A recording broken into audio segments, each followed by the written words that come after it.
کہ مستقبل میں لائن آف کنٹرول پر کوئی وائلیشن نہیں ہوگی، مستقبل میں بھارت جو ہے وہ کشمیر کے حوالے سے کوئی اپنی اس نے سوچ تبدیل کر لی ہے۔ یہ ہمارے ساتھ کیا ہو رہا ہے، ہم تو جو بھی کریں ہمیں تو ویسٹ کوئی ریلیف نہیں دے رہا، فیٹف ابھی تک ہم گرے لسٹ میں ہیں، کوئی ہمیں کسی نے وائٹ لسٹ میں نہیں کیا، تو کیا ہم نے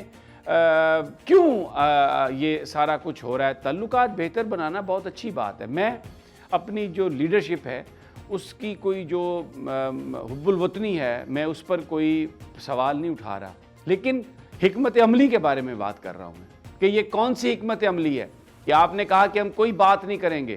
بھارت یہ سٹیٹس چینج کرے گا تو بات کریں گے، بھارت نے تو کوئی سٹیٹس چینج نہیں کیا، تو کس چیز پر آپ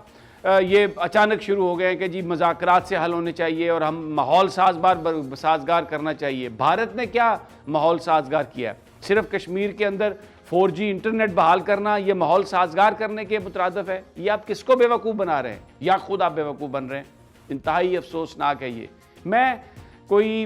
کسی سیاسی جماعت سے تعلق نہیں رکھتا، میں کوئی غداری یا حب الوطنی کا سرٹیفکیٹ دینے کا میرا منصب نہیں ہے، لیکن یہ انتہائی ایک کمزوری ہے جو پاکستان دکھا رہا ہے اس وقت۔ یہ جو بائیڈن کے ساتھ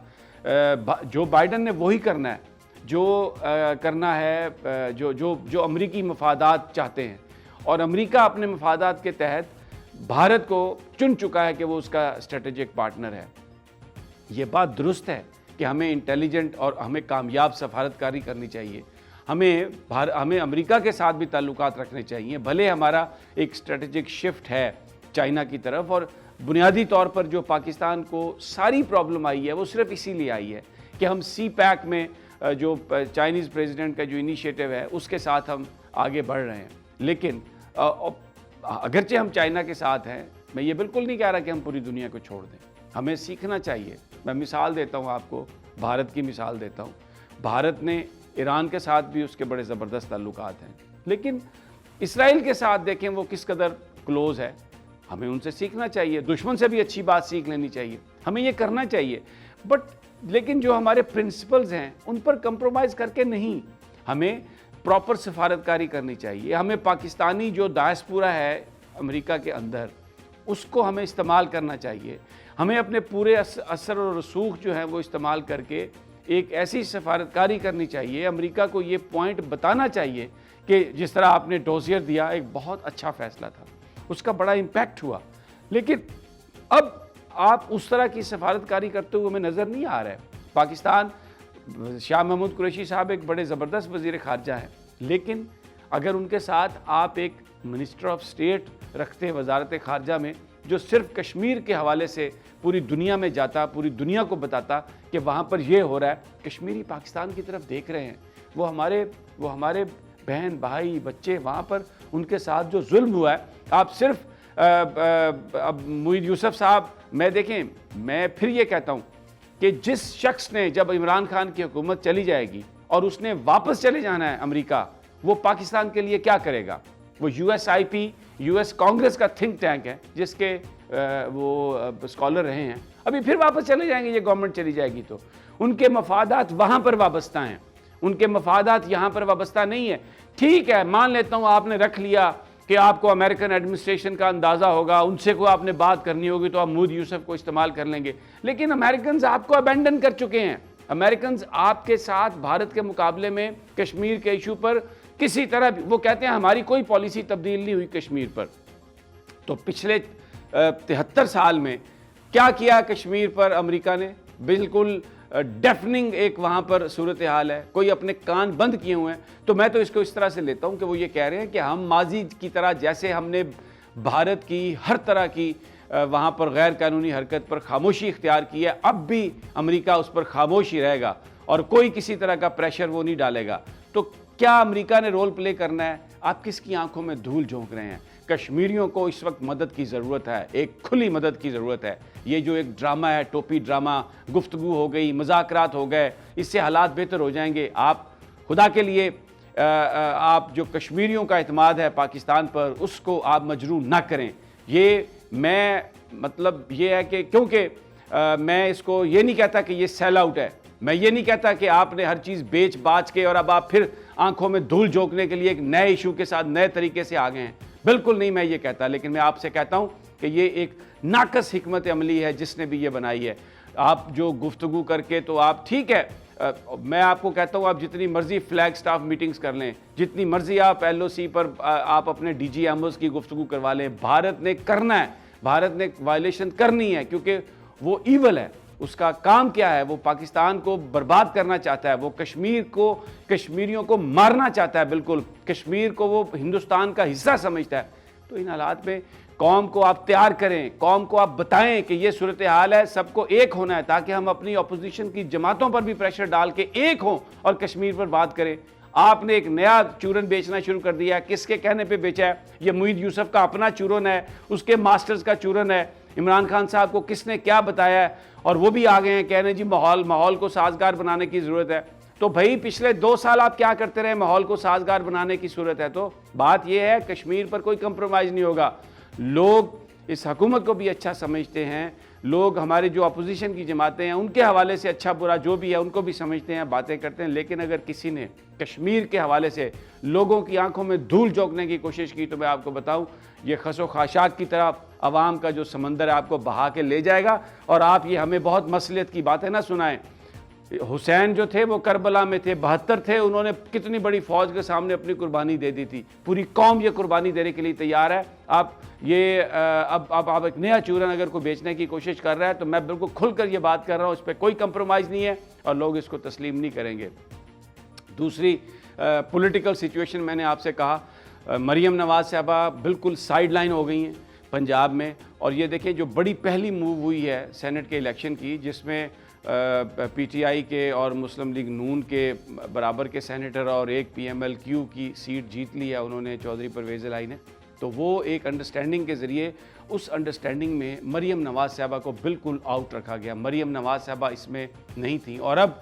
مریم نواز صاحبہ یہ کہہ رہی ہیں کہ ہو سکتا ہے کہ ہمیں لانگ مارچ کی بھی ضرورت نہ پڑے، جبکہ دوسری طرف مولانا فضل الرحمان یہ کہہ رہے ہیں کہ جناب لانگ مارچ جو ہے وہ 26 مارچ کو ہم نے کر دینا ہے۔ تو اب یہ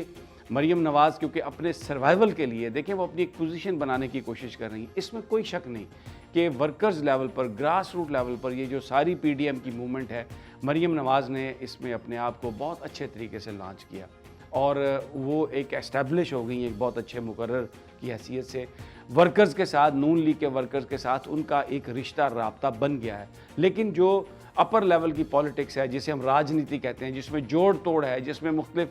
اپوزیشن الائنس کی بات ہے، وہاں پر مریم نواز کی یہ جو دھویں دار تقریر اور یہ جو ان کا ہاکش پن ہے اس کی ضرورت نہیں ہے، تو وہاں پر مریم نواز کو آؤٹ رکھا گیا، اس پر وہ بڑی خوفزدہ ہیں۔ لیکن آج ان کی جو سٹیٹمنٹ ہے، خوفزدہ بھی ہیں کہ ان کا مستقبل کیا ہوگا، اور غصے میں بھی ہیں کہ اپنا حصہ میں لوں گی۔ اب جو آج جو انہوں نے سٹیٹمنٹ دی ہے جس میں انہوں نے کہا ہے کہ ہو سکتا ہے کہ ہمیں لانگ مارچ کرنا ہی نہ پڑے، تو یہ ایک مصلحت اور جو وہ ایک مصالحت کی سیاست ہے اس کی جانب ان کا یہ ایک سٹیٹمنٹ ہے، اور اپنے آپ کو وہ اس میں ڈھالنے کی کوشش کر رہی ہیں تاکہ مستقبل میں وہ اپنی پوزیشن سیکیور کر سکیں۔ تو دوستو ساتھیو، انشاءاللہ جلد انفارمیشن جو بھی ہمارے پاس آئے گی آپ کے ساتھ شیئر کروں گا، اور کشمیر پر خاص طور پر فوکس کروں گا، آپ کو ساری صورتحال بتائیں گے، اور اپنا اور اپنے ساتھیوں کا میری اگلی ویڈیو تک خیال رکھیے۔ اللہ نے کے بعد